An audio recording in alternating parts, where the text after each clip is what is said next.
दोस्तों आज की वीडियो में मैं शुरू करने वाला हूं अगला टॉपिक जो है हमारा पहले टॉपिक है अदिश राशि। तो दोस्तों आज की वीडियो में मैं आपको 4 टॉपिक बताऊंगा। ये टॉपिक बहुत महत्वपूर्ण है, पेपर में बहुत पूछे जाते हैं। तो चलिए टॉपिक को शुरू करते हैं। तो हम पहले हेडिंग बना लेते हैं अदिश राशियाँ। तो चलिए हेडिंग बना लेते हैं। और ये जो है ये भौतिक राशियों में आता है अदिश और सदिश। तो चलिए इसको पहले लिख ले, हेडिंग बना के लिख लेते हैं, फिर समझने का प्रयास करेंगे।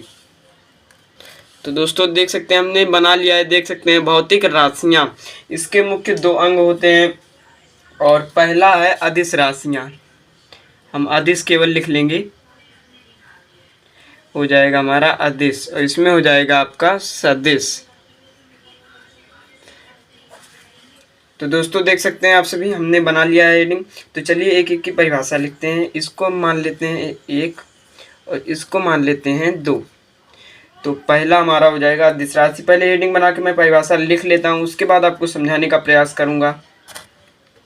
तो दोस्तों आप सभी देख सकते हैं हमने ये हेडिंग बना लिया और लिख लिया है। तो चलिए इसको समझने का प्रयास करते हैं। ऐसी भौतिक राशियाँ जिनमें परिमाण होते हैं, दिशा नहीं होती, अदिश राशियाँ कहलाते हैं।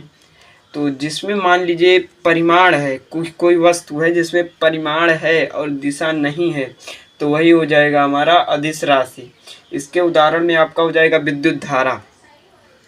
इसमें जो है आपका परिमाण तो होता है यानी ऊर्जा होती है, लेकिन दिशा नहीं होती। आप किसी भी दिशा में विद्युत धारा को छोड़ सकते हैं।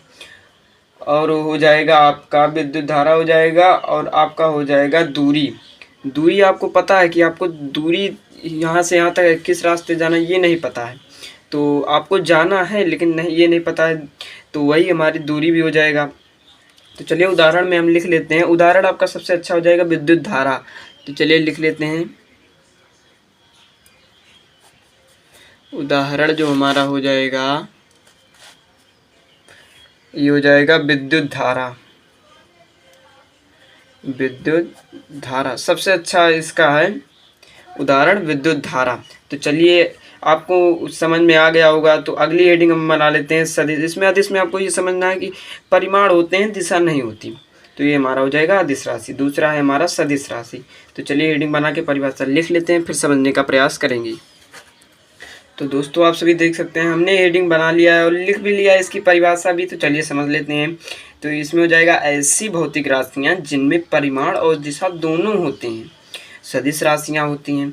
जैसे आपने अदिश देखा, अदिश में जो था उसी का उल्टा है लगभग। तो उसमें दिशा नहीं थी, इसमें दिशा है। तो आप एक बात समझने का प्रयास करिए। आ और सा से आ जो है अभाव यानी दिशा का अभाव। परिमाण तो दोनों में होते हैं, तो इसमें जो होता है अभाव होता है और ये होता है दिशा का अभाव। और इसमें सहित, सामान्य सहित समझिए, इसमें दिशा सहित होती है। तो ये आप समझ गए होंगे अदिश और सदिश। तो इसका सदिश का उदाहरण मैं एक लिख लेता हूँ। उदाहरण उदाहरण जो हमारा हो जाएगा, उदाहरण हमारा हो जाएगा बल। बल जो होता है उसमें दिशा भी होती है और परिमाण भी होता है। तो यही हमारा हो जाएगा सदिश राशि। एक बात और अब समझने का प्रयास करिए कि व और ब वाली लगभग सभी चीज़ें जो होती हैं सदिश राशियों में आती हैं। जैसे आपका हो जाएगा वेग, वेग हो गया आपका, और आपका हो गया विस्थापन, विस्थापन।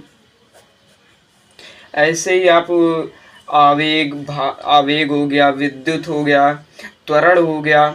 जिसमें व और ब आए सब ये सब आएंगे। इसमें आप आदि लगा देंगे, नहीं तो ये आपका देख सकते हैं अदिश और सदिश आप समझ गए होंगे। तो चलिए हमारा अगला टॉपिक जो है वो है दूरी। तो चलिए दूरी को समझ ले, पहले हेडिंग बना लेते हैं, फिर उसके बाद समझने का प्रयास करेंगे और परिभाषा भी लिखेंगे, परिभाषा भी लिख लेते हैं। तो दोस्तों देख सकते हैं आप सभी हमने इसको लिख लिया है, दूरी को हेडिंग बना लिया है, परिभाषा भी लिख ली है। तो इसको समझ लेते हैं। किसी गतिमान वस्तु द्वारा तय किए गए पथ की लंबाई को हम कहते हैं दूरी। जैसे हमारा किसी गति, जैसे आपके पास कोई कार है, मान लीजिए कोई कार है आपके पास, और उस ये गतिमान वस्तु हमारी हो गई, और ये जो पथ है इसी की लंबाई जो है, इसी के जो तय करेगा पथ की लंबाई को दूरी कहते हैं। जैसे किसी गतिमान वस्तु द्वारा, ये हमारी गतिमान वस्तु हो गई, तय किए गए पथ, ये पथ हो गया हमारा तय किए गए पथ, इसके द्वारा पथ तय किया जा रहा है ना, गतिमान है, तो उसकी लंबाई जो है उसी को कहते हैं दूरी। तो आप समझ गए होंगे, उदाहरण हमें लिखने की आवश्यकता है नहीं, आप समझ गए हैं। तो इसमें उदाहरण आपको लिखना भी नहीं रहता है। तो चलिए अगला जो है हमारा वो है विस्थापन। पहले हेडिंग बना के परिभाषा लिख लेते हैं, फिर समझने का प्रयास करेंगे। तो दोस्तों आप सभी देख सकते हैं हमने लिख लिया है वस्तु की प्रारंभिक तथा अंतिम स्थिति के बीच की न्यूनतम दूरी को विस्थापन कहते हैं। तो जैसे हमारा हो गया, ये वस्तु की प्रारंभिक स्थिति हो गई और ये हो गई अंतिम स्थिति।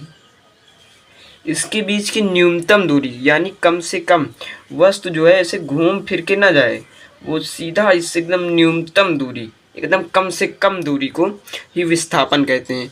तो विस्थापन जो होता है आप सभी देख सकते हैं, प्रारंभिक और अंतिम स्थिति के बीच की न्यूनतम दूरी, कम से कम दूरी, मैं आपको फिर से बता दे रहा हूँ, कम से कम दूरी को ही विस्थापन कहते हैं। वस्तु की देख सकते हैं आप सभी, वस्तु की, आप ये प्रारंभिक ये अंतिम, आप इसको समझ गए होंगे। उदाहरण के तौर पर मैंने आपको बता दिया, परिभाषा ये सब आसान में परिभाषा आपको लिखा देता हूँ ताकि आपको समझने में परेशानी ना हो। तो दोस्तों देख सकते हैं आज का टॉपिक हमारा ख़त्म होता है। अगला जो मेरा अगला वीडियो होगा अगले टॉपिक का, वो होगा एक समान गति, असमान गति और हमारा हो जाएगा त्वरण। वो भी आपके बहुत महत्वपूर्ण है।